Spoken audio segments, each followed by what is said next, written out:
आज की movie Henry नाम के सीरियल किलर पर बेस्ड है, यानी ये मूवी सच्ची घटना पर आधारित है। तो मूवी की शुरुआत में हम एक नंगी लड़की की लाश पड़ी देखते हैं जिसको हेनरी ने रेप करके मार डाला था। फिर हम रेस्टोरेंट में हेनरी को खाना खाते देखते हैं। फिर ये कैशियर गर्ल को बिल देता है और कहता है तुम्हारी स्माइल मस्त है। लड़की खुश हो जाती है। हेनरी अपनी कार लेकर निकल जाता है। तभी हमें दो और लाशें दिखाई जाती हैं जिन्हें हेनरी ने मारा था। हेनरी को हॉररिफिक काम करना बहुत पसंद था, ये इसकी फैंटेसी थी। हमें एक के बाद एक उसके किए गए मर्डर्स दिखाए जाते हैं और हेनरी एक जगह आता है और कुछ औरतों को देखता है, लेकिन इसे ये औरत बहुत मस्त लगती है। इसका दिल तो कर रहा था कि अभी इसकी ले लूं। हेनरी इसके गाड़ी का पीछा करता है। कुछ देर बाद लेडी अपने घर तक पहुंच जाती है और अब हेनरी इसका घर देख चुका था। ये कभी भी लेडी की पटक के मार सकता था, जिससे फिलहाल के लिए ये यहाँ से चला जाता है। रास्ते में एक हॉट आइटम हेनरी से लिफ्ट मांगती है। लड़की के हाथ में गिटार था, यानी वो एक म्यूजिशियन थी। इधर सामने से शिकार होने आया था। हेनरी इसे लिफ्ट दे देता है। फिर लड़की रेप कर इसे जान से मार डालता है। इसके बाद हम बैकी को देखते हैं जो एयरपोर्ट में बैठी होती है। तभी इसका भाई ओटिस आता है और इसे घर ले जाने लगता है। इधर बैकी अपने पति से डाइवोर्स लेके आई थी और अपनी बेटी को इसने अपनी माँ के पास छोड़ दिया था। बैकी यहाँ जॉब करने आई थी ताकि ये वापस लाइफ की एक नई शुरुआत करे। ओटिस कहता है तुम भला कौन सा जॉब करोगी यहाँ सिवाय क्लब में नंगे डांस के। ओटिस अपनी बहन का मजाक उड़ाता है क्योंकि इसकी बहन एक टाइम पे क्लब में नंगा नाच किया करती थी। तभी हेनरी यहाँ आ जाता है। दरअसल हेनरी और ओटिस दोस्त हैं और एक साथ रहते हैं। हेनरी उस लड़की का इसे गिटार गिफ्ट करता है जिससे ओटिस खुश हो जाता है। ओटिस अपनी बहन से इसे मिलवाता है और कहता है ये यहाँ जॉब करने आई है और अब ये हमारे साथ ही रहने वाली है। हेनरी इसे अपने बेडरूम में रहने को बोलता है और खुद सोफे में सोने की बात करता है, पर बैकी अपने चक्कर में किसी को परेशान करना नहीं चाहती और खुद सोफे में सोने की बात करती है, पर हेनरी दरिया दिल था, वो नहीं मानता। फिर हेनरी अपने जॉब पर चला जाता है और काम करता है, जिससे इसका ओनर इस पे खुश होता है और इसे इसकी सैलरी देता है और कहता है अगर तुम ऐसे ही काम करते रहे तो बहुत जल्द तुम्हारा प्रमोशन हो जाएगा।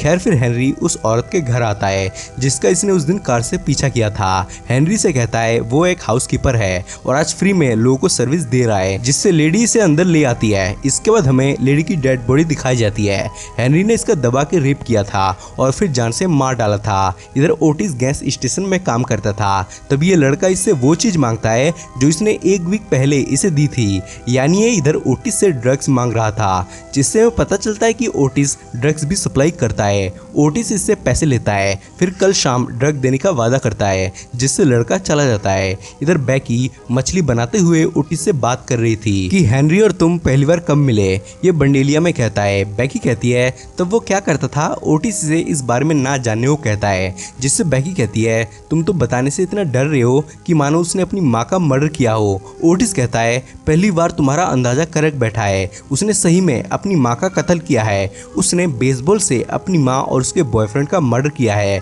बैकी कहती है तुम्हें ये बात कैसे पता। ये कहता है जाहिर सी बात है, उसने मुझे बताया है। बैकी कहती है तो वो जेल से कब छूटा। ओटिस कहता है मुझसे पहले। फिर कहता है हेनरी को ये सब बात मत बताना, नहीं तो वो मुझे जान से मार डालेगा। उसने मुझे कहा था कि मैं ये बात किसी को ना बताऊं। तभी हेनरी घर आ जाता है। फिर सब फिश राइस खाते हैं। इसके बाद ओटिस बाहर किसी काम से चला जाता है। बैकी हेनरी को कार्ड्स खेलने को कहती है, फिर दोनों कार्ड्स खेलते हैं। बैकी इससे इसके पिता के बारे में पूछती है। हेनरी कहता है वो ट्रक ड्राइवर थे। फिर कहता है उन्होंने हम दोनों भाइयों को बेच दिया। बैकी कहती है तो इसका मतलब तुम्हारा भाई भी है। ये कहता है उसे बॉन्ड डिसऑर्डर हुआ था, वो कब का मर चुका है। बैकी कहती है मुझे मेरे पिता बिल्कुल पसंद नहीं थे। जब मैं 13 साल की थी और मेरी मॉम काम पे जाया करती थी, तब मेरे डैड एक बार मेरे रूम में आए और मुझे अपने कपड़े खोलने को कहा और फिर मेरा रेप किया।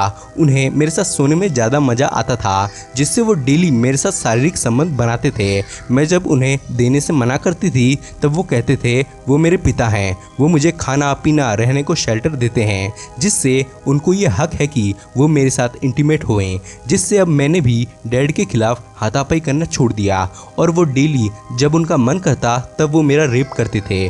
मैंने इस बारे में मॉम को भी बताया, लेकिन उन्होंने ऐसा प्रिटेंड किया कि उन्हें इससे कोई फर्क नहीं पड़ता। तभी हेनरी से पूछती है कि क्या सही में तुमने अपनी माँ का मर्डर किया है। हेनरी शॉक होता है कि इसे इस बारे में किसने बता दिया। तभी ये ओटिस का नाम लेती है, जिससे हेनरी कहता है वो ओटिस को छोड़ेगा नहीं। लेकिन बेकी कहती है उसने मुझसे वादा लिया था कि मैं इस बारे में तुमसे बात ना करूं, प्लीज उसे कुछ मत करना। फिर कहती है जरूर तुम्हारी माँ ने कुछ तुम्हारे साथ गलत किया होगा जिसके चलते ही तुमने यह काम किया। हेनरी कहता है मेरी माँ एक प्रोस्टिट्यूट थी और वो डेली नए नए मर्दों को घर लाया करती थी। मेरे डैड भी घर में होते थे, पर फिर भी मेरी माँ को कोई फर्क नहीं पड़ता था। वो मुझे बहुत मारती थी और मेरे सामने इंटीमेट होती थी।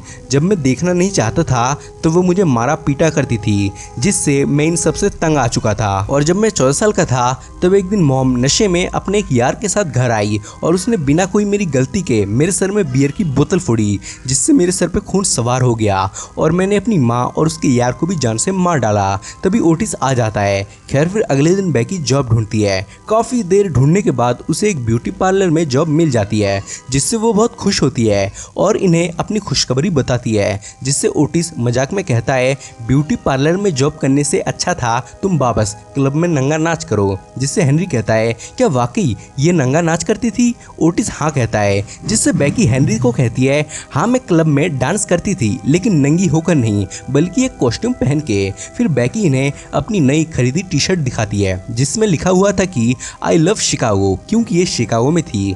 जिससे ओटिस इसे टी शर्ट पहनने को कहता है। बेकी इन्हें सर घुमाने को कहती है और फिर इसे पहनती है, जिससे ओटिस को अपनी बहन बहुत सेक्सी लगती है और ये इसे फ्रिज से बियर लाने को कहता है। तभी इसका हाथ पकड़ किस करता है, जिससे हेनरी इसको बालों से पकड़ता है और कहता है तुम अपनी ही बहन के साथ ऐसा कैसे कर सकते हो, उससे माफी मांगो। ओटिस बेकी से माफी मांगता है, जिससे बेकी हेनरी को थैंक्स कहती है। इसके बाद हेनरी और ओटिस बाहर जाते हैं और फिर स्ट्रीट से दो प्रोस्टिट्यूट अपनी कार में बैठाते हैं और एक सुनसान जगह आके दोनों अपनी हवस बुझाते हैं। फिर हेनरी दोनों प्रोस्टिट्यूट को मार डालता है और दोनों की बॉडीज को कोने में फेंक देता है और फिर भाग जाता है। इधर ओटिस बहुत डरा हुआ था कि अगर पुलिस को लाशें मिल गई तो क्या होगा। हेनरी कहता है कुछ नहीं होगा। ये कहता है क्या मतलब कुछ नहीं होगा? हेनरी कहता है बोला ना कुछ नहीं होगा मतलब कुछ नहीं होगा। फिर हेनरी आराम से कॉफी और बर्गर खाता है, लेकिन ओटिस की हार्ट बीट 150 की स्पीड से धड़क रही थी, पर हेनरी इसे ना डरने को कहता है। फिर घर पे इससे पूछता है कि क्या सही में तुमने आज तक किसी का मर्डर नहीं किया? ओटिस कहता है मैंने किया है, लेकिन तब अपने सेल्फ डिफेंस के लिए किया था। इधर बेकी औरतों के बालों को शैम्पू से धो रही थी और साथ ही इनकी बकबक भी सुन रही थी। खैर फिर एक बार जब ओटिस टीवी देख रहा होता है तो अचानक टीवी का सिग्नल रुक जाता है, जिससे ये टीवी को ठीक करने की कोशिश करता है, पर ये फिक्स नहीं हो रही थी, जिससे इसको बहुत गुस्सा आता है और ये फ्रस्ट्रेट होकर टीवी तोड़ देता है। हेनरी ये देख कहता है अबे ये क्या किया तूने? ओटिस कहता है अब हमें नया टीवी लेना होगा, जिससे हेनरी इसे टीवी खरीदने चलने को कहता है। फिर दोनों टीवी की शॉप में पहुंचते हैं। शॉपकीपर इनसे इनका बजट पूछता है। इनके पास सिर्फ 50 बक्स थे, जिससे ये इन्हें एक ब्लैक एंड व्हाइट टीवी दिखाता है, पर इन्हें ये पसंद नहीं आता। आदमी कहता है तो 50 बक्स में तुम क्या कलरफुल टीवी ढूंढ रहे हो? हेनरी कहता है कलरफुल टीवी कितने का है? ये कहता है 200 बक्स का, साथ ही में तुम्हें एक वीडियो रिकॉर्डर कैमरा भी दिया जाएगा। दोनों को मिला के 500 बक्स बिल बैठेंगे। जिससे ओटिस कहता है ये तो बहुत महंगा होगा, तुम हमें 50 बक्स वाला ब्लैक एंड व्हाइट टीवी ही दे दो। जिससे आदमी गुस्सा हो जाता है और कहता है जब तुम्हें 50 बक्स का ही टीवी चाहिए था तो मेरा टाइम वेस्ट क्यों कर रहे थे? अब टीवी उठाओ और निकलो यहाँ से। जिससे हेनरी कहता है तुम कलरफुल टीवी ही दे दो। जिससे आदमी कहता है अबे तुम्हारी प्रॉब्लम क्या है? कहीं बोलते हो ये चाहिए, कहीं बोलते हो वो चाहिए। आदमी का रवैया इन्हें अच्छा नहीं लगता, जिससे ये बिना टीवी लिए ही यहाँ से जाने लगते हैं।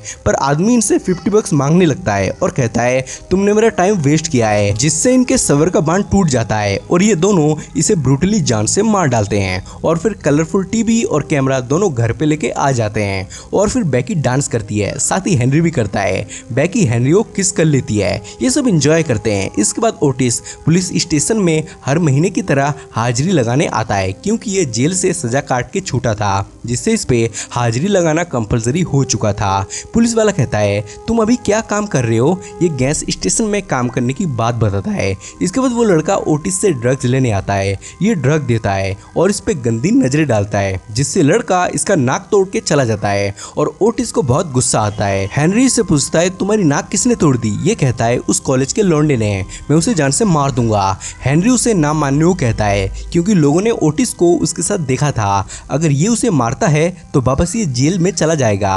पर ओटिस कहता है मुझे भी बहुत गुस्सा आ रहा है, किसी का मर्डर करके ही मुझे शांति मिलेगी। जिससे हेनरी कहता है चलो फिर तुम्हारी इच्छा ही पूरी करते हैं। ये दोनों कार से एक टनल के अंदर आते हैं और गाड़ी को साइड में लगाते हैं। फिर हेनरी इसे गन देता है। फिर ये ऐसा प्रिटेंड करते हैं जैसे इनकी गाड़ी खराब हो गई है। फिर हेनरी हाथ के इशारों से एक कार वाले को रुकवाता है। गाड़ी वाला इनकी हेल्प करने को रुकता है पर ओटिस इसे शूट करके मार डालता है और फिर बहुत हंसता है। हेनरी कहता है मजा आया, ये हाँ कहता है। फिर दोनों चले जाते हैं। इसके बाद हेनरी ओटिस को मर्डर करने के लेसन पढ़ाता है और ट्रिक एंड टेक्निक्स बताता है जिससे ये कभी पकड़ा नहीं जाएगा। हेनरी कहता है मैं अब दूसरे सिटी जाना चाहता हूँ, क्या तुम भी चलोगे? ये कहता है बाद में मैं सोच के बताऊंगा। खैर फिर रात में ये एक घर के बाहर अपनी गाड़ी लगाते हैं। इसके बाद ये दोनों घर में घुस के लेडी को पकड़ते हैं और उसका रेप करते हैं। इसके पति को इन्होंने बांध रखा था और तभी इसका बेटा यहाँ आ जाता है पर हेनरी लड़के को जान से मार डालता है और फिर हस्बैंड वाइफ दोनों को भी मार डालता है। ये सब ये अपने कैमरा में रिकॉर्ड करके लाए थे और अपनी टीवी में चला के देख रहे थे और प्लेजर फील कर रहे थे। इधर बैकी अपनी बेटी से बात कर रही होती है। इधर इसकी बेटी इसे अपने पास बुला रही थी जिससे वादा करती है कि ये जल्द ही उसके पास आएगी। इधर ओटिस रैंडम लड़कियों की वीडियो रिकॉर्ड कर रहा होता है और उनके प्राइवेट पार्ट पर वीडियो जूम करता है। तभी कैमरा खंबे पे टकरा कर टूट जाता है जिससे ये हेनरी पर गुस्सा होता है कि उसे ड्राइविंग नहीं आती। हेनरी कहता है कैमरा को विंडो के बाहर तुम लेके गए हो और टूटने का इल्जाम मुझ पर डाल रहे हो। ओटिस कैमरा बाहर फेंक देता है। फिर हेनरी को बीएल लाने को बोलता है पर ये इसे खुद बीएल लाने को बोलता है और चला जाता है। फिर बैकी हेनरी को कहती है मैंने जॉब छोड़ दी है और मैं अपनी बेटी के पास जा रही हूँ। हेनरी कहता है तुम यहाँ पैसे कमाने आई थी ना? ये कहती है मैं अपनी बेटी के साथ रह के भी पैसे कमा सकती हूँ, माना कि वहाँ 2 पैसे कम होंगे लेकिन मैं अपनी मदर और अपनी बेटी के साथ रह पाऊंगी। बैकी इसे भी अपने साथ चलने को कहती है जिससे हेनरी कहता है तुम कब जा रही हो? बैकी कल कहती है। हेनरी कहता है ठीक है मैं सोच के बताऊंगा। फिर हेनरी इसे अपने साथ डिनर पे ले जाता है। इसके बाद जब ये घर आता है तो देखता है ओटिस ने रेप किए गए वीडियो टेप को टीवी पे चला रखा है और सो रहा है।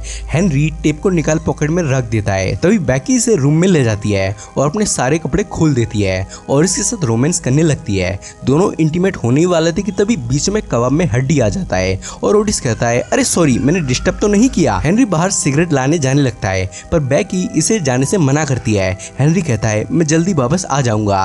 हेनरी एक शॉप में आता है और सिगरेट खरीदता है। जाते वक्त इसे एक लेडी अपने डॉग के साथ दिखती है। हेनरी पूछता है ये किस नस्ल का डॉग है? ये लेडी से बात करने की कोशिश करता है पर लेडी घमंडी थी, वो थोड़ा रिस्पॉन्स देके चली जाती है।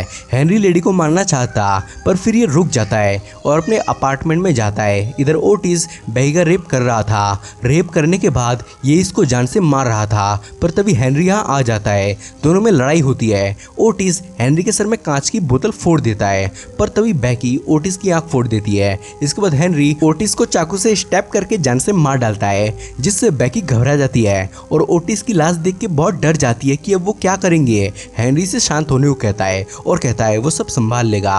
हेनरी इसके लाश को बाथरूम में ले जाता है और फिर लाश के छोटे छोटे टुकड़े करता है। टुकड़ों को बैग में भर के ये दोनों कार में डालते हैं और फिर हेनरी गाड़ी को एक ब्रिज में लाता है। फिर सारे टुकड़ों को पानी में फेंक देता है और फिर दोनों जाने लगते हैं। बैकी डरी हुई थी। हेनरी से ना डरने को कहता है और कहता है पुलिस हमें नहीं ढूंढ पाएगी, हम यहाँ से दूर चले जाएंगे। बैकी से आई लव यू कहती है। फिर ये दोनों एक होटल में आते हैं। आज रात दोनों यहीं रुकने वाले थे। हेनरी से सोने को कहता है, रात बहुत हो चुकी थी। अगली सुबह हेनरी शेविंग करता है और फिर अकेले ही यहाँ से जाने लगता है। इसके बाद एक जगह आके ये डिक्की में से एक बैग निकाल के फेंकता है, यानी हेनरी ने बैगी का भी रेप कर उसे जान से मार डाला था। इसी के साथ मूवी का एंड हो जाता है। तो मेरे सेकंड चैनल को भी सपोर्ट करिए, लिंक इन द डिस्क्रिप्शन। साथ ही कमेंट भी कर दो ताकि अजीम जुबैर की तरह नेक्स्ट वीडियो में मैं आपको शॉट आउट दूं। अब चैनल को सब्सक्राइब कर दीजिए। तो चलिए मिलते हैं अब नेक्स्ट वीडियो में।